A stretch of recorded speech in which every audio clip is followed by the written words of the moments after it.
الأنبياء والمرسلين وعلى آله وأصحابه أجمعين أما بعد فأعوذ بالله من الشيطان الرجيم بسم الله الرحمن الرحیم۔ پچھلے درس میں ہم نے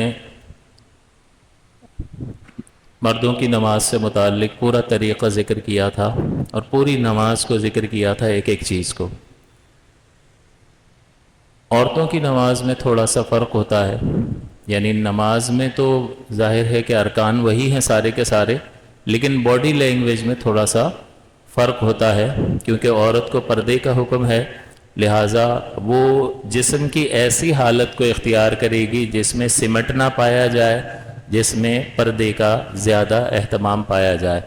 تو کچھ چیزیں ایسی ہیں کہ جس میں مردوں اور عورتوں کی نماز میں تھوڑا سا فرق پڑ جاتا ہے۔ اس میں سب سے پہلی چیز تکبیر تحریمہ ہے۔ جب ہم اللہ اکبر کہتے ہیں تو مرد کانوں تک ہاتھ اٹھاتا ہے، اتنے اوپر تک، لیکن عورت صرف اتنے ہاتھ اٹھائے گی، کندھوں تک ہاتھ اٹھائے گی، زیادہ نہیں اٹھائے گی۔ تو تحریمہ میں عورت کندھوں تک ہاتھ اٹھائے گی۔ دوسرا فرق پھر جب وہ تکبیر کہتے ہوئے اللہ اکبر سینے پہ ہاتھ باندھے گی۔ مرد جو ہے وہ ناف کے نیچے ہاتھ باندھتا ہے اور عورت سینے پر ہاتھ باندھے گی، تاکہ اس میں بھی ایک طرح کا پردہ ہے کہ ہاتھ جو ہے وہ جسم کو چھپاتے ہوئے دکھائی دیتے ہیں، جسم کے ابھار کو۔ تیسری چیز جو ہے، رکوع میں مرد جو ہے وہ بالکل پیٹھ سیدھی کرتا ہے اور بہت مضبوطی کے ساتھ اپنے گھٹنوں کو پکڑتا ہے، اس طرح کہ اس کے چاروں طرف سے وہ گھٹنوں کو گھیر لیتا ہے اور مضبوطی سے پکڑتا ہے۔ عورت یہ دونوں کام نہیں کرے گی، رکوع میں زیادہ جھکے گی بھی نہیں، بس اتنا کہ اس کے ہاتھ جو ہے وہ گھٹنوں تک پہنچ جائے، بس یہ اس کا رکوع ہے۔ جو مردوں کے رکوع کا ادنا درجہ ہے وہ عورت کے رکوع کا اعلیٰ درجہ ہے۔ اس میں اس کے لیے زیادہ پردہ اور زیادہ ستر ہے، لہٰذا وہ زیادہ نہیں جھکے گی، کہ بس جس پر رکوع کا اطلاق ہو جائے، جس کو ہم کہہ سکیں ہاں یہ رکوع تک پہنچ گئے، بس اتنا، اور گھٹنوں پر زور دینے کی ضرورت نہیں ہے جس طرح سے مرد دیتے ہیں۔ تو یہ دو چیزوں میں فرق ہو گیا، مرد بالکل پیٹھ سیدھی رکھتا ہے، بالکل نیچے تک جھکتا ہے اور وہ گھٹنوں کو بھی مضبوطی سے پکڑتا ہے، عورت میں یہ دونوں چیزیں اس کی نماز میں نہیں ہیں۔ سجدے میں جب ہم مرد جاتے ہیں تو ہم جو ہے اس طرح سے سجدہ کرتے ہیں، حضور صلی اللہ علیہ وسلم اس طرح سے ہاتھوں کو پھیلایا کرتے تھے اور یہ بالکل کھول دیا کرتے تھے کہ صحابہ فرماتے ہیں کہ اگر کوئی بکری کا چھوٹا سا بچہ ہو، اگر نکلنا چاہے تو ہاتھوں کے بیچ میں سے نکل جائے، اتنا فاصلہ ہوتا تھا۔ لیکن یہ اسی وقت ہے کہ جب بندہ اپنی نماز پڑھ رہا ہو یا برابر میں کوئی بھی نہ ہو تو اتنے ہاتھ کو کھولے گا، لیکن جماعت میں ہوگا تو ظاہر ہے کہ جتنے کھول سکتا ہے اتنے۔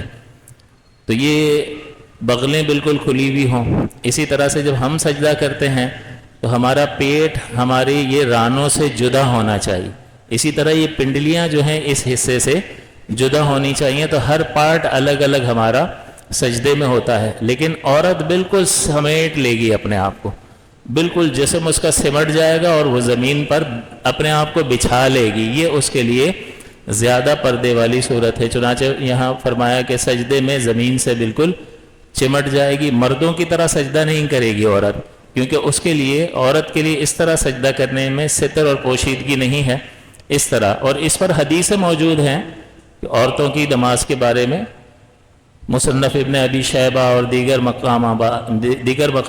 مقامات پر بہت ساری حدیثیں ہیں۔ ہم ان دلائل کو تو ذکر نہیں کر رہے، ہم تو سیدھا سیدھا مسائل کو بیان کر رہے ہیں، جس کو لینا ہو لے لے، جس کو تحقیق کرنی ہو تو وہ کرتا رہے تحقیق۔ قعدے میں تورک، جب وہ آخری چیز جب قعدے میں بیٹھے گی، اتحیات پڑھے گی یا سجدے سے اٹھے گی، تو جب قعدے میں وہ بیٹھے گی تو تورک کرے گی۔ تورک کا مطلب ہوتا ہے کہ دونوں پیر ایک طرف نکال دینا۔ یہاں سجدے میں تو ہم مرد جو ایک پیر کھڑا رکھتا ہے اور وہ دونوں ہی پیر کھڑے رکھتا ہے، لیکن جب سجدے سے اٹھتا ہے یا قعدے میں بیٹھتا ہے تو ایک پیر بچھا دیتا ہے، ایک کھڑا رکھتا ہے۔ لیکن عورت دونوں پیروں کو اپنی سیدھی طرف نکال دے گی اور بالکل زمین سے چمٹ کر رہے گی۔ تو قعدے میں عورت تورک کرے، یعنی دونوں پیر سیدھی جانب نکال دے۔ تو بس یہ تھوڑا سا باڈی لینگویج کے حساب سے کہ اس کو جسم کس طرح سے رکھنا ہے، تو اس میں ضابطہ اور قاعدہ یہ ہے کہ جس میں زیادہ پردہ ہو، جس میں زیادہ ستر ہو، ویسی حالت کو اختیار کرے۔ تو دیکھیں یہاں عورت کے ستر کے لیے، اس کے پردے کے لیے شریعت عبادت میں بھی کتنا اہتمام فرماتی ہے، تو پھر خود سوچیں کہ غیر محرم کے سامنے بغیر پردے کے آنا یہ شریعت کو کس درجے میں ناپسند ہوگا، اور ظاہر ہے کہ پھر اس سے معاشرے میں برائی پھیلتی ہے۔ تو بہرحال عبادت میں بھی فرق رکھا عورت اور مرد کی نماز میں۔ تو یہ چند چیزیں ہیں، 5 فرق ہیں تحریمہ میں، سینے پر ہاتھ باندھنے میں، رکوع کرنے میں، سجدہ کرنے میں، اور قعدے میں بیٹھنے میں عورت اور مرد کی نماز میں فرق ہوتا ہے۔ یہ تو ہمارا یہاں پر کمپلیٹ ہو گیا نماز کا پورا معاملہ، تمام شرطیں بیان ہو گئیں، جس میں طہارت بڑا چیپٹر تھا، بڑی تفصیل چلی، پانی کی اقسام اور نجاست کی قسمیں، اور بڑا لمبا چل گیا یہ۔ تقریباً 48 یا 50 درس ہو چکے ہیں۔ 50 درس کا مطلب کیا ہوا؟ پورا 1 سال۔ 1 سال میں 20-20 منٹ کر کے، قطرہ قطرہ کر کے دریا ہو گیا نا۔ بھئی ہم نے بیان کر دیا، کسی نے سنا، کسی نے کم سنا، کسی نے سبھی درس سنے، کسی نے یاد رکھا، کسی نے نہیں رکھا، وہ سننے والے کا کام ہے۔ ہمارا کام پہنچا دینا ہے، وہ ہم نے پہنچا دیا، اور یہ ریکارڈ پر موجود ہے۔ اگر اب بھی آپ کا کوئی درس مس ہو گیا ہے تو آپ اس کو سیکوینس وائز اگر اس کو دیکھ لیں تو آپ کی نماز کے مسائل حل ہو جائیں گے۔ آپ اپنے گھر والوں کو پابند کریں کہ بھئی یہ سارا سیکوینس کے ساتھ وہاں پر پڑا ہوا ہے، اور فری ہے، آپ جب آپ کو وقت ملے ایک ایک پروگرام آپ دیکھتے رہیں اور اس کو ٹک مارک کرتے رہیں، یہ دیکھ لیا، یہ دیکھ لیا، یہ دیکھ لیا، تو ساری چیزیں اپنے مقام پر وہاں موجود ہیں، آپ وہاں سے اس کو دیکھ سکتے ہیں۔ اور آپ کو چاہیے کہ آپ اپنے گھر والوں کو پابند کریں کہ وہ یہ علم ضرور حاصل کر لیں، کیونکہ یہ سربراہ کی ذمہ داری ہوتی ہے کہ وہ اہتمام کرے گا اپنے گھر والوں کے لیے علم دین حاصل کرنے کا، یہ اس سے پوچھا جائے گا، اس کی ذمہ داری ہے۔ تو ماں باپ جو ہیں یا سربراہ جو ہے وہ ڈبل پھنس جاتا ہے، اسے ایک تو اپنا جواب دینا ہے، دوسرا اپنی بیوی کا بھی جواب دینا ہے، اور اپنی اولاد کا بھی جواب دینا۔ تو اگر اولاد بھی گناہوں میں مبتلا ہے تو اس سے سوال ہوگا کہ تم نے دین کا اہتمام کیا تھا اپنے گھر میں، دین کو داخل ہونے دیا تھا؟ اگر نہیں تو پھر ظاہر ہے کہ وہ جتنی خطائیں کرے گا ماں باپ پر بھی اس کا وبال ہوگا۔ تو اگر بچہ نمازیں نہیں پڑھ رہا ہے تو کیا باپ سے نہیں پوچھا جائے گا؟ بچہ طہارت کے مسائل نہیں جانتا اور اس میں بے پرواہی کر رہا ہے تو کیا باپ سے نہیں پوچھا جائے گا؟ تو یا تو باپ خود اہتمام کرے اور اس کی تربیت کرے، اور اگر وہ صلاحیت نہیں رکھتا ہے تو کوئی بھی ایسی چیز کہ کسی استاد کے پاس بھیجے، کسی کو ٹیوٹر رکھے، جس طرح لاکھوں روپے ٹیوشنز پر برباد کرتا ہے، برباد چلو نہ بھی کہیں اس کو دنیا کے حصول کے لیے، تو دین کے حصول کے لیے بھی اس کو کوشش کرنی چاہیے، ورنہ ٹھیک ہے اپنی مرضی اگر کرتا ہے اور نہیں کرتا تو آخرت میں وہ جواب دہ ہوگا۔ کیا جواب دے سکیں گے؟ الا یہ کہ کہیں گے ہم سے غلطی ہو گئی۔ اب غلطی ہو گئی، اس کی معافی ملتی ہے نہیں ملتی، اللہ تعالیٰ ناراض ہوا تو پھر یہ بہت بڑی پکڑ کا باعث ہے۔ اور جن کے ہاتھ سے گیم نکل گئی، بچے بڑے ہو گئے اب سنتے ہی نہیں ہیں، جب چھوٹے تھے تو دھیان نہیں دیا، وہ اللہ کی بارگاہ میں مرنے سے پہلے توبہ کر لے کہ یا اللہ اس سلسلے میں مجھ سے غلطی ہو گئی ہے، میں تجھ سے معافی طلبگار ہوں، تو مجھے اس سلسلے میں میری پکڑ نہ کرنا، بلکہ میری خطاؤں سے بھی درگزر فرما، اور میرے نامہ اعمال کو پاک و ستھرا کر دے کہ میں مروں تو میرے نامہ اعمال میں تیری عنایت سے کوئی گناہ نہ ہو۔ یہ ضرور کرنا چاہیے کہ جس کے ہاتھ سے یہ نکل گیا وہ اللہ سے معافی طلب کرے، لیکن جس کے ہاتھ میں کنٹرول اب بھی ہے اس کو چاہیے کہ وہ اپنے گھر میں دین کو داخل کرے۔ یا ایھا الذین آمنوا ادخلوا فی السلم کافہ، اے ایمان والو اسلام میں پورے داخل ہو جاؤ۔ ولا تتبعوا خطوات الشیطان، اور شیطان کے نقش قدم پر مت چلو، انہ لکم عدو مبین، بے شک وہ تمہارا کھلا ہوا دشمن ہے۔ تو پورے داخل نہیں ہوں گے، ذرا بھی ادھر ادھر ہوں گے تو وہ شیطان کے نقش قدم پر چلنا کہلائے گا۔ تو بہرحال اللہ کا کروڑا احسان، اس کا شکر کہ اس نے ہمیں یہ توفیق دی اور یہ کام لے لیا اور یہ بیان ہو گیا، اور اب ہم مر بھی جائیں گے تو یہ چیزیں پڑی رہیں گی انشاءاللہ، اور جسے فائدہ اٹھانا ہوگا وہ فائدہ اٹھاتا رہے گا۔ نماز کے بعد جو سب سے اہم ترین چیز جو ہے وہ عقائد ہیں۔ عقائد، میں نے آپ سے عرض کیا تھا کہ اب انشاءاللہ نماز چونکہ ہم مکمل کر لیے تو اب ہم عقائد کو ڈسکس کریں گے کہ اصل بنیاد ایمان ہے، عقیدہ ہے۔ اگر عقیدہ درست ہے تو انسان مومن ہے، عقیدے میں کوئی خلل پیدا ہو گیا تو گمراہی پیدا ہو جاتی ہے یا انسان کافر بھی ہو سکتا ہے۔ تو نبی رحمت صلی اللہ علیہ وسلم جب تشریف لائے تو 13 برس یعنی 40 سال کی عمر میں آپ نے اعلان نبوت فرمایا، اور 13 سال تک مکہ مکرمہ میں آپ تشریف فرما رہے، تبلیغ فرماتے رہے، یہ 53 برس ہو گئے۔ اور اس کے بعد آپ مدینہ منورہ ہجرت کر گئے اور وہاں 10 سال آپ نے گزارے، یہ ٹوٹل 63 برس کی ظاہری زندگی رحمت کونین صلی اللہ علیہ وسلم کی۔ تو ابتدائی اعلان نبوت کے بعد مکے میں 13 سال جو حضور نے تبلیغ فرمائی، صرف عقیدے کی بات کی، توحید، اللہ تعالیٰ کا خالق ہونا، اللہ تعالیٰ کا مالک ہونا، قادر ہونا، اور اپنی رسالت کو بیان کیا، احکام بیان نہیں کیے۔ جب لوگ مسلمان ہوئے، ان کے عقیدے ٹھیک ہو گئے، تو پھر مدینہ شریف میں جو ہے وہ احکام آنا شروع ہو گئے۔ نماز کا حکم آ رہا ہے، روزے کا حکم آ رہا ہے، اسی طرح دیگر احکام، حج کا حکم آ رہا ہے۔ حج کا حکم تو سن 8 ہجری میں، حضور کا وصال 10 ہجری میں ہوا، اور حضور کے وصال مبارک سے 2 برس پہلے حج کا حکم آیا ہے۔ تو یہ آہستہ آہستہ احکام آتے رہے کہ اب بنیاد ڈال دی ہے توحید کی، عقیدہ ٹھیک ہو گیا، اب عمل کی عمارت اس پر تعمیر کریں گے۔ تو اصل عقیدہ ہے، اور یہ اہم ترین علم ہے، سب علوم میں سب سے زیادہ اہم ترین، افضل ترین، برکت والا علم یہی ہے۔ وجہ کیا ہے؟ اس کا موضوع جو ہے، ہر علم کا جو موضوع ہوتا ہے وہ جتنا اہم ہوتا ہے اتنی ہی اس کی اہمیت ہوتی ہے۔ جیسے طب ہے، طب، میڈیکل سائنس، میڈیکل، وہ اہم کیوں ہے ہمارے لیے؟ اس لیے کہ اس کا موضوع جسم انسانی ہے۔ تو جسم انسانی موضوع ہے، صحت وغیرہ کے معاملات، تو یہ علم بھی اہمیت اختیار کر گیا ہے یا نہیں؟ اس کا مطلب جتنا موضوع اہم ہوتا ہے اس اعتبار سے علم کی اہمیت پیدا ہوتی ہے۔ عقیدہ جو ہے اس کا موضوع اللہ تعالیٰ کی ذات پاک ہے، ذات اللہ عز و جل، اللہ کی عظیم ذات ہے۔ صرف اللہ کے بارے میں بات ہوگی، اس کے وجود پاک کے بارے میں، اس کے کمالات کے بارے میں، اس کے ہر عیب اور نقص سے پاک ہونے کے بارے میں۔ اعلیٰ ترین موضوع ہے یا نہیں ہے؟ تو جب اعلیٰ ترین موضوع ہے تو پھر یہ علم سب سے اعلیٰ ہوا یا نہیں ہوا؟ اسی طرح اس علم کا موضوع ہے ذات رسول۔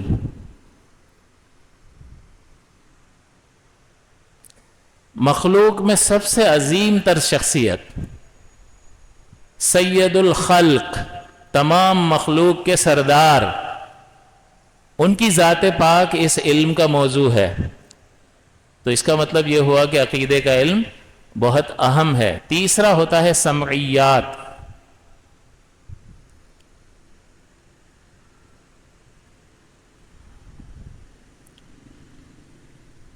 سمعیات کا مطلب ہوتا ہے جو چیزیں ہم نے سن کے سیکھی، اللہ پر ایمان لائے، رسول پر ایمان لائے، تو پھر ان کی طرف سے قرآن اور نبی کریم کی طرف سے احکام ملے یا نہیں ملے؟ ملے، تو وہ سن کر جو چیزیں جیسے آخرت ہے، قبر کے معاملات ہیں، یہ ساری چیزیں سمعیات میں آتی ہیں۔ اور یہ ہدایت جو ہے، یہ ہدایت ہمیں اللہ کہ کلام مقدس اور نبی اکرم صلی اللہ علیہ وسلم کی سیرت سے حاصل ہوئی ہے۔ تو یہ جو عقائد ہیں جو ہمیں سن کر ملے ہیں، یہ عقائد بھی اہم ترین ہے، لہٰذا اتنی اہم چیزیں ہیں، اس کا موضوع، اس مضمون کا موضوع اہم ترین ہے، لہٰذا اس اعتبار سے عقیدہ ہر علم سے زیادہ اہم، افضل اور اعلیٰ ہے، اور اس کا ثواب سب سے زیادہ ہے، اس کا اجر سب سے زیادہ ہے۔ نماز اہم ہے، لیکن پہلے عقیدہ ہوگا تو نماز کی بات آئے گی۔ روزہ اہم ہے، لیکن پہلے ایمان ہوگا تو نماز کی بات آئے گی، روزے کی بات آئے گی، حج کی بات آئے گی۔ تو عمل جو ہے وہ عمارت کی طرح ہے، یہ جیسے بلڈنگ بن رہی ہے، یہ عمارت ہے، اور یہ جس پہ کھڑی ہوئی ہے وہ بنیاد، تو یہ جس پہ کھڑی ہے وہ عقیدہ.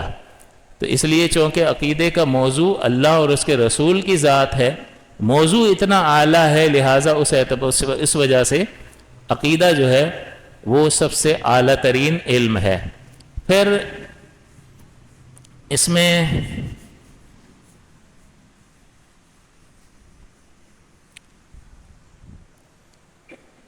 عقیدہ کہتے کس کو ہیں؟ سب سے پہلے تو عقیدے کی تعریف دیکھنی ہوگی نا.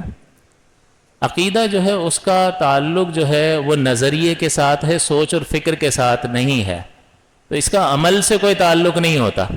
نماز جو ہے وہ عمل کا نام ہے، روزہ ایک عمل کا نام ہے، حج ایک عمل کا نام ہے.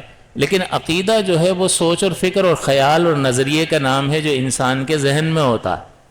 جیسے آپ کے ذہن میں ایک سوچ ہے کہ اس کائنات کا ایک خالق ہے، صحیح؟ تو اس میں اس کا عمل سے کوئی تعلق ہے؟ اس میں آپ کو کچھ کرنا پڑتا ہے؟ کچھ بھی نہیں، صرف یہاں ذہن میں رکھنا ہوتا ہے کہ اس کائنات کا خالق واحد ہے. عقیدہ ہے کہ اللہ تعالیٰ قادر ہے، قدرت والا ہے. اس کا عمل سے کوئی تعلق ہے؟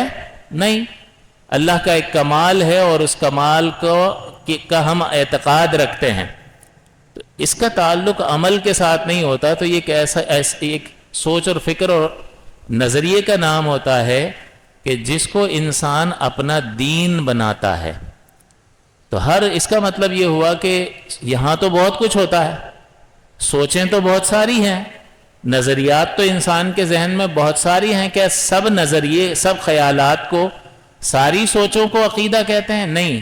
صرف وہی سوچ عقیدہ کہلاتی ہے جس کو انسان اپنا دین بناتا ہے.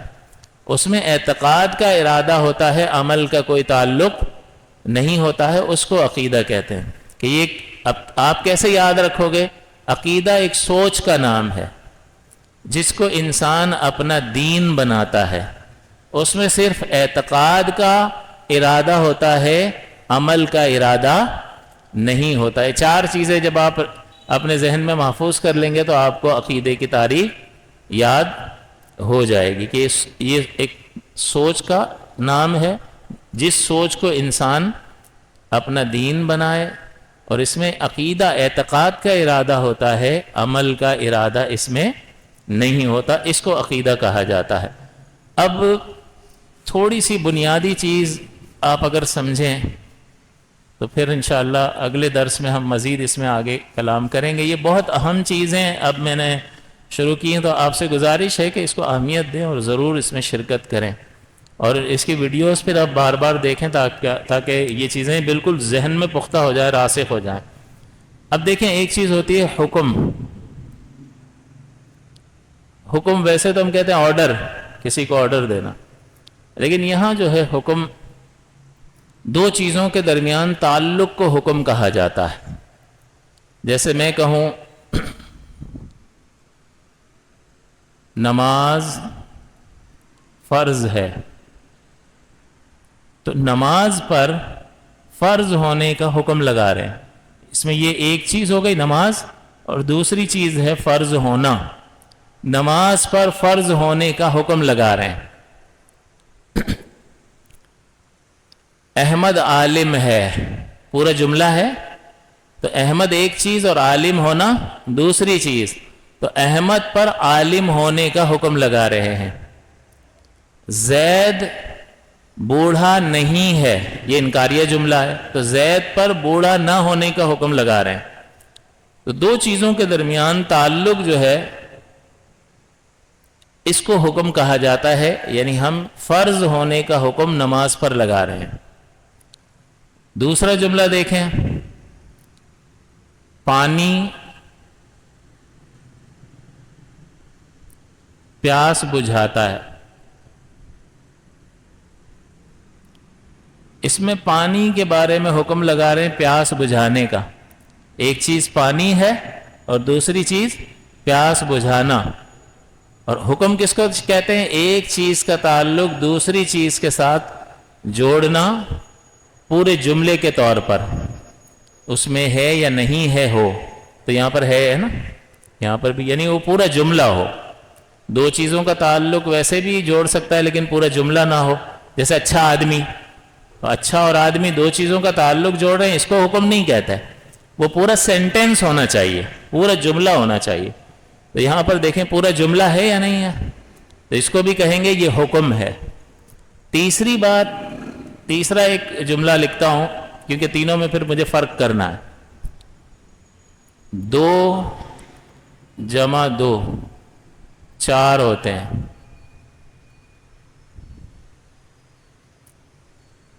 اب یہ ایک چیز ہے اور ان کا 4 ہونا یہ دوسری چیز ہے. دو چیزوں میں تعلق، یہ 2 + 2 پر 4 ہونے کا حکم لگا رہے ہیں. اب یہ 3 جملے کیوں لکھے میں نے؟ اس لیے لکھے کہ یہ جو ہے ہمیں اللہ تعالیٰ نے مختلف ذریعے دیے ہیں، ہم اس کی بنا پر حکم لگاتے ہیں. حاکم کون ہے، حکم لگانے والا کون ہے؟ ہمیں اللہ نے عقل دی ہے، ہم عقل کی بنیاد پر بھی بعض چیزیں جان کر حکم لگاتے ہیں یا نہیں لگاتے؟ تو یہ 2 + 2 4 ہوتا ہے، یا 1 اور 1 2 ہوتے ہیں، یہ کس بنا پر حکم لگاتے ہیں؟ عقل کی بنا پر. تو یہاں حکم دینے والی عقل ہے، لہذا اس حکم کو حکم عقلی کہا جاتا ہے. حکم عقلی یہ جو ہے پانی پیاس بجھاتا ہے، اس کو حکم عادی کہتے ہیں. ایک چیز ہم نے بار بار دیکھی، دونوں کا ایک چیز جب پائی گئی، جب بھی پانی پیا تو پیاس بجھ گئی، جب بھی کھانا کھایا بھوک مٹ گئی، جب بھی آگ کسی چیز کو لگائی تو وہ چیز جل گئی. تو دونوں چیزیں ایک ساتھ پائی گئیں تو ہم نے کہا کہ ان دونوں میں کوئی تعلق ہے. لیکن وہ تعلق جو ہے ہم نے عادت کی وجہ سے اور بار بار دیکھ کر پہچانا. جب بھی پانی پیا تو پیاس بجھ گئی، تو ہم نے یہ اندازہ لگا لیا کہ پانی اور پیاس بجھنے کا ایک تعلق ہے. تو یہ حکم عادی کہلاتا ہے.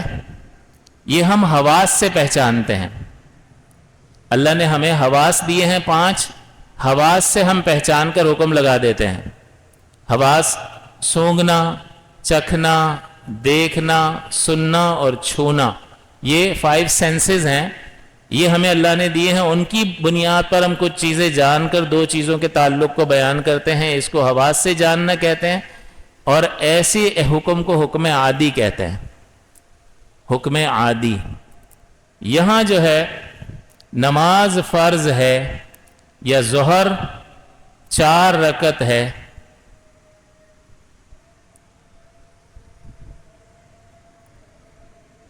ایک چیز ہو گئی ظہر، اور اس کا 4 رکعت ہونا 2 چیز. دونوں چیزوں میں ربط اور تعلق جوڑ رہے ہیں، اور ہے اس میں ہے، پورا جملہ ہے. اب بتائیے یہ حواس سے آپ جان سکتے ہیں؟ چکھ کر پتہ چل جائے کہ ظہر کی 4 رکعتیں ہوں گی، عقل سے جان لیں. یہ چیزیں جو ہیں آپ عقل سے نہیں جان سکتے. زکوٰۃ 2.5% ہوگی، زکوٰۃ کوئی چیز ہوگی، حج ہوگا، یہ ہم عقل سے بھی نہیں جان سکتے جو ہمیں اللہ نے عطا فرمائی، اور نہ ہی ہم حواس سے جان سکتے ہیں. تو پھر کیسے جانتے ہیں؟ یہ شریعت بتاتی ہے. حاکم یہاں شریعت ہے، تو شریعت حکم دیتی ہے تو اس کو حکم کو کہا جاتا ہے حکم شرعی.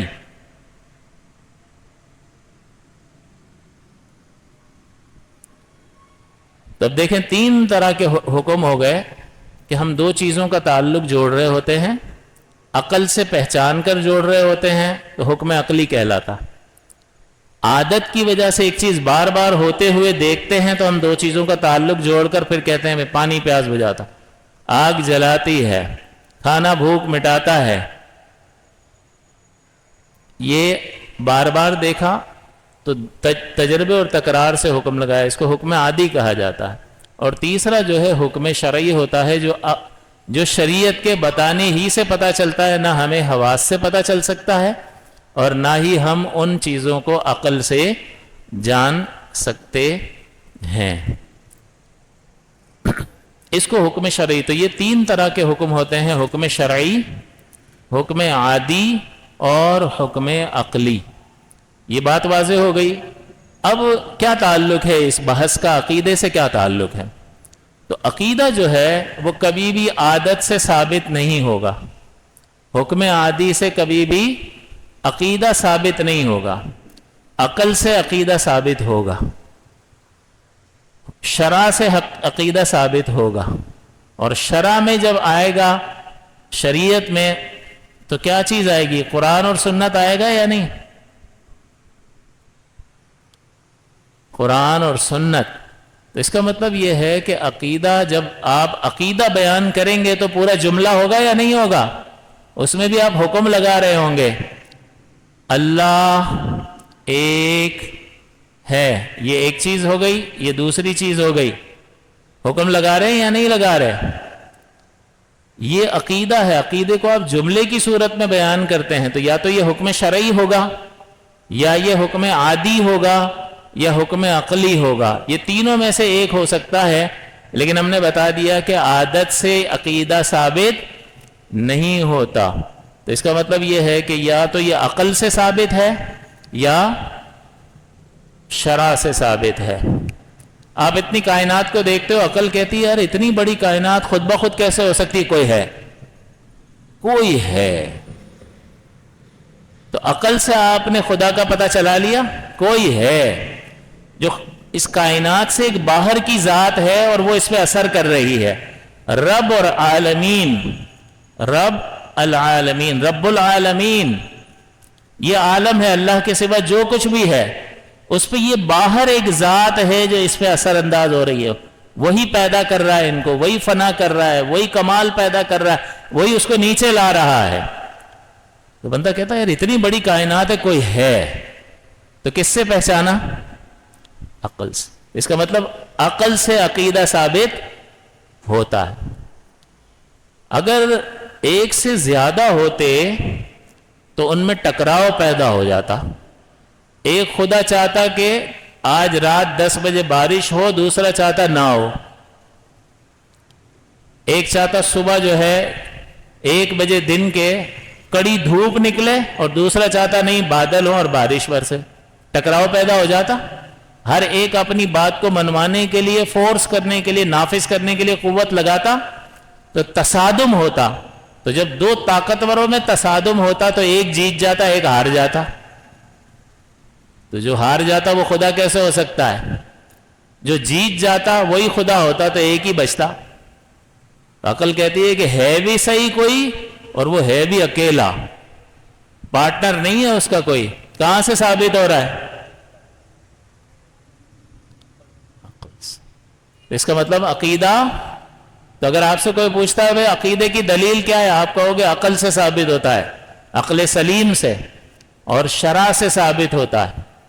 اور مسلمان جس چیز پر جمع ہو جائیں اس سے بھی عقیدہ ثابت ہوتا ہے. وہ حدیث سے ہی ہے کہ حضور نے فرمایا کہ میری امت گمراہی پر جمع نہیں ہوگی.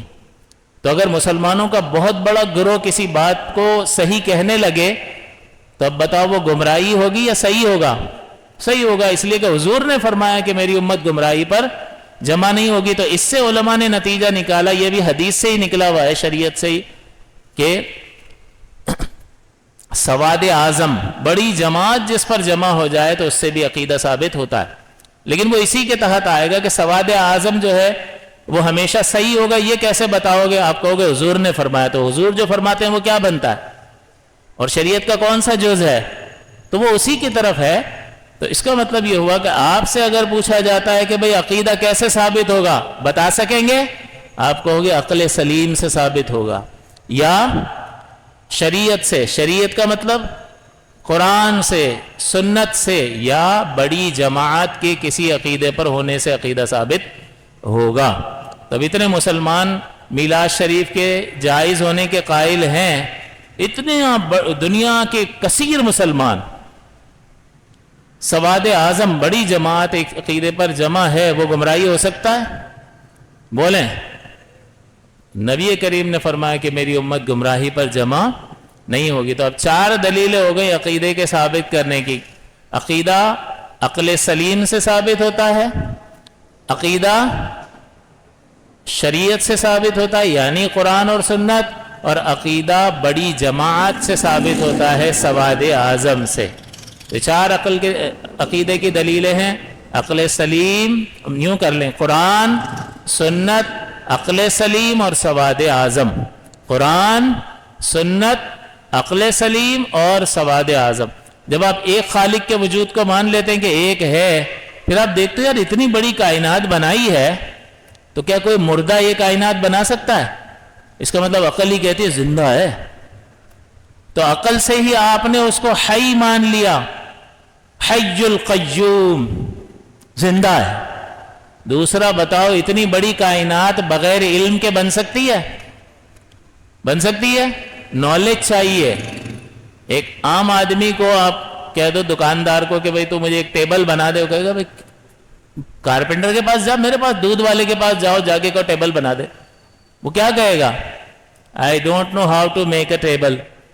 مجھے نہیں پتا کیسے بنتی ہے. تو علم چاہیے. اللہ نے اتنی کائنات بنائی، علم ہے کہ نہیں؟ وداؤٹ نالج بنا دی. اس کا مطلب عقل کہتی ہے علم بھی ہے. عقل سے ہی یہ صفت ثابت ہوئی. اور بتا پاور ہے یا نہیں ہے بنانے کی؟ جب بنا کے دکھا دیا تو پاورفل بھی ہے، قدرت ہے. اور بتاؤ یہ ساری چیزیں بغیر ارادے کے ہو سکتی ہیں؟ لہذا ارادہ بھی اس کی صفت ہے. یہ ساری چیزیں آپ نے کس سے ثابت کی؟ عقل سلیم سے. عقل سلیم سے. اس کا مطلب یہ ہوا کہ عقل، اس لیے عقل سے عقیدہ ثابت ہوگا کہ کافر آئے گا، وہ کہے گا خدا کے وجود کو ثابت کرو. تم خدا کو مانتے ہو نا، اور ایک مانتے ہو، ثابت کرو، دلیل دو. کیا دلیل ہے تمہارے پاس؟ اب آپ اس کو سناؤ. دیکھو قرآن میں اللہ تعالیٰ فرماتا قل هو اللہ احد. وہ کہے گا بھائی کون سی دنیا میں رہتے ہو؟ میں اللہ کو ہی نہیں مانتا، تم مجھے اللہ کے کلام سے دلیل دے رہے ہو. پہلے تو میں اللہ کو مانوں، پھر اس کے لیے صفت کلام مانوں، پھر اس کتاب کو اللہ کا کلام مانوں، پھر مانوں نا. میں تو کسی چیز کو مانتا ہی نہیں ہوں، اس سے مجھے کیوں دلیل دے رہے ہو؟ میں تو اس کتاب کو مانتا ہی نہیں ہوں. اب کون سی دلیل دو گے جو اس کے پاس بھی ہے اور میرے پاس بھی ہے؟ عقل اس کو بھی اللہ نے دی ہے اور عقل ہمیں بھی دی ہے. جب ہم عقل سے دلیل دیں گے تو وہ انکار نہیں کر سکے گا، اس کو قبول کرنا پڑے گا. لہٰذا عقل جو ہے وہ اس سے عقیدہ ثابت ہوتا ہے. تو عقیدہ کتنی چیزوں سے ثابت ہوگا؟ قرآن، سنت، سواد اعظم یعنی بڑی جماعت اور عقل سلیم. اور عقیدہ کسے کہتے ہیں؟ وہ خیال، وہ نظریہ کہ جس کو انسان اپنا دین بنائے، اس میں عقیدے کا، اعتقاد کا ارادہ ہو، عمل کا ارادہ نہ ہو، اس کو عقیدہ کہتے ہیں. اللہ تعالیٰ سے دعا ہے کہ اللہ تعالیٰ ہمیں ان چیزوں کو یاد رکھنے کی توفیق عطا فرمائے.